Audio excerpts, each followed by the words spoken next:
Hello guys, welcome back to my channel. Today I'm showing you my second attempt of painting Bob Ross on my wall after the winterscape. I started covering the names and I went in with ultramarine blue with white, added some fluffy clouds like Bob says, and straight into the mountains. I'm working here with a palette knife.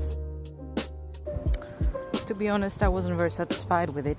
I mean, I shouldn't cover the whole mountains with the snow.